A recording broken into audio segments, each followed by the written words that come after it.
तोड़ जवाब दिया है। सोनाक्षी अपने ससुर और जहीर इकबाल के पिता के बारे में एक शब्द नहीं सुन सकी हैं और उन्होंने अपने भाई लव को लताड़ लगा सोनाक्षी के ससुर पर सवाल उठाते हुए कहा था कि वो कभी सोनाक्षी के ससुराल जोड़ेंगे। लव पहले से ही सोनाक्षी और जहीर की शादी के खिलाफ फंक्शन में शामिल नहीं हुए।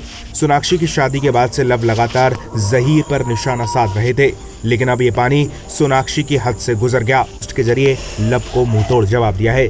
सोनाक्षी ने अपनी पोस्ट में लिखा है, चीजें चाहिए। दूसरी पोस्ट में सोनाक्षी ने लिखा, अपनी आवाज धीमी या फिर मुंह बंद रखना चाहिए। सिनेमाघर या अब से कह रही हैं कि या तो अपनी आवाज बंद रखो या उसे धीमा रखो, क्योंकि उन्हें और उनके ससुराल वालों को लेकर बोल रहे हैं। इसके अलावा सोनाक्षी ने एक और लाइन शेयर है कि आपको कैसा व्यवहार करना चाहिए तब जब आपको वो नहीं मिलता। यहाँ भी सोनाक्षी का इशारा अपने भाई लव की तरफ है, क्योंकि लव नहीं चाहते थे कि सोनाक्षी जहीर की शादी हो, लेकिन उन्होंने जिद में आकर शादी की और सोनाक्षी कह रही हैं कि आपको जो तो ढंग से पेश आओ। कुछ और बातें भी सोनाक्षी ने आगे लिखी हैं। आपसे अलग विचार वाले युवाओं को ज्यादा सहिष्णु होना चाहिए।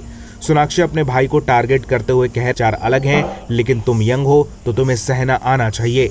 एक और स्टोरी में जियो और जीने दो। पिछले दिनों लव सिन्हा ने सोनाक्षी के ससुर पर हमला बोला था।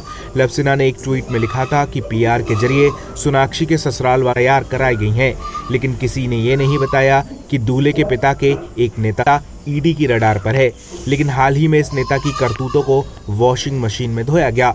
लव ने यह भी लिखा कि दूल्हे के पिता दुबई में रहते हैं। इस बात को नहीं किया कि दुबई में उनके बिजनेस को अचानक बंद कर दिया गया और दूल्हे के पिता की मदद की, जिसकी लव सिन्हा ने एक ट्वीट में साफ किया कि मेरी शादी अटेंड न करने की वजह कुछ लोगों से कभी नहीं जुड़ सकता, चाहे जो भी हो जाए।